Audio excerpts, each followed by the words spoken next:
Dans cette vidéo, je vais te parler de ces 3 pistes que je suivrai pour me démarquer et faire la différence en 2025. Mon nom c'est Brel, auteur du livre « Plus tard, c'est jamais ».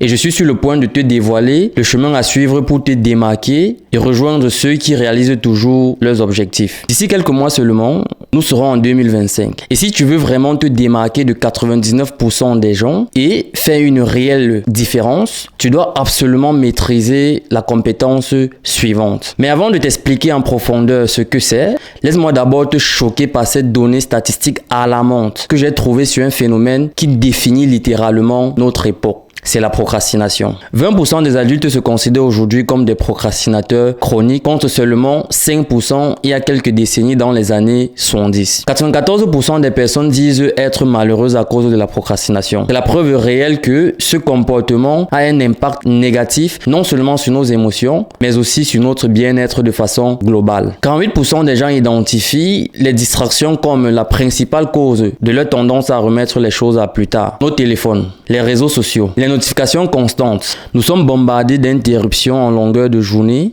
ce qui nous empêche de nous concentrer sur nos obligations et atteindre les objectifs que nous nous sommes fixés. En moyenne, beaucoup de gens procrastinent environ 2h25 minutes par jour, soit un total de plus de 55 jours par an. Et si c'était ton cas? Si c'était la procrastination qui te séparait de tes rêves, imagine tout ce que tu pourrais accomplir si tu récupérais ces 55 jours perdus chaque année. Ce n'est pas tout. La chose la plus choquante que j'ai découverte pendant mes recherches était de réaliser que la procrastination touche plus de personnes que des problèmes majeurs comme l'alcoolisme, la toxicomanie ou la dépression. On peut donc conclure que la procrastination n'est pas une simple habitude banale. C'est l'ennemi numéro 1 de notre productivité. C'est un tueur de rêves en série. Si tu as le moindre doute sur ces données, je t'invite à te rendre sur Google pour effectuer tes propres recherches. Et tu verras par toi-même à quel point la procrastination est un fléau qui affecte bien plus de personnes qu'on ne le pense et à quel point elle entrave la réalisation de nos rêves. C'est pourquoi je suis convaincu que la meilleure compétence, je dirais d'ailleurs la compétence incontournable à développer en 2025, c'est de savoir gérer notre tendance à remettre les choses à plus tard. C'est l'élément essentiel qu'il nous faut pour nous démarquer et faire une réelle différence.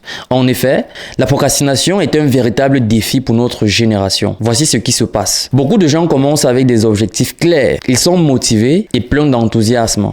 Ils savent exactement ce qu'il faut faire. Mais très vite, la procrastination s'infiltre et ces objectifs ne sont jamais atteints. Et après plusieurs tentatives pour s'en sortir, ils se retrouvent piégés dans un cercle vicieux, bloqués par ce comportement indésirable. Et la suite, on la connaît tous. Les projets sont abandonnés et les rêves restent inachevés. Et c'est là que j'interviens. Pendant ma lutte contre la procrastination, j'ai découvert que beaucoup de gens échouent simplement parce qu'ils s'y prennent de la mauvaise des manières. Alors mon intention dans cette vidéo, c'est de corriger cela. Voici donc les 3 pistes à suivre si tu veux vraiment reprendre le contrôle. 1. Il faut s'éduquer sur le sujet. 2. Il faut identifier ses propres déclencheurs. 3. Il faut développer des systèmes durables et non des solutions rapides. Passons au premier point. 1.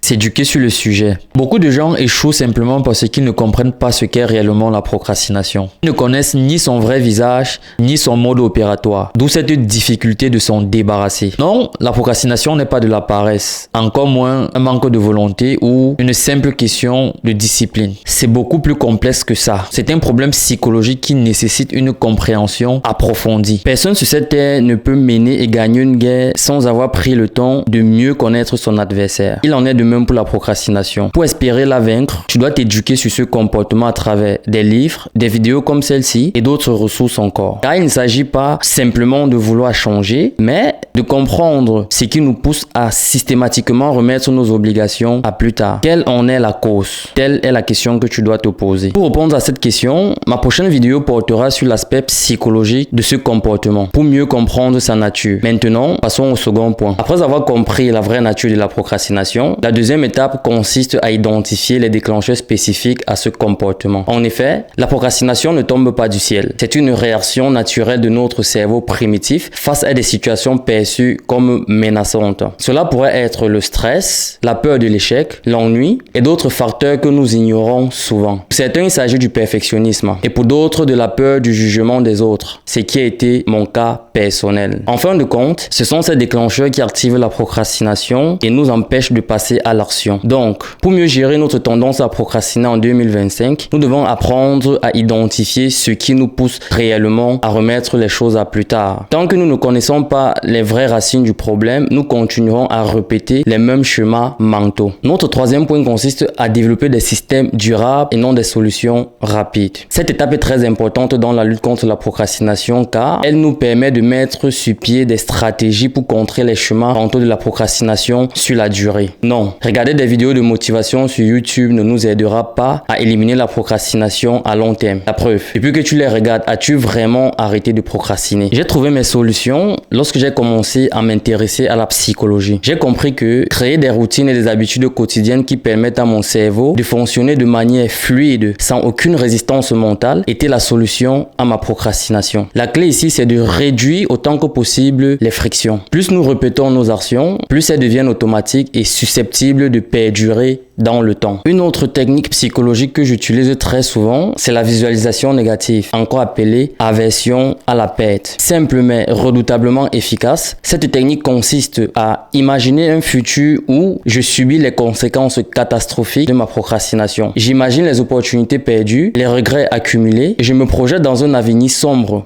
vraiment sombre où je n'ai plus que mes yeux pour pleurer. Cette projection négative de l'avenir incitera naturellement notre cerveau à réagir pour éviter la douleur à tout prix. D'ailleurs, cette technique est beaucoup utilisée en marketing pour créer un sentiment d'urgence et de perte. Est-ce que tu comprends maintenant pourquoi il est essentiel de mettre en place des systèmes durables, des routines, des techniques comme celle-ci, plutôt que de rechercher des solutions rapides qui n'apportent aucun changement sur le long terme? Je clôture cette première vidéo sur la procrastination en te disant ceci. Si tu veux vraiment te démarquer et faire une réelle différence en 2025, tu dois absolument apprendre à mieux gérer la procrastination.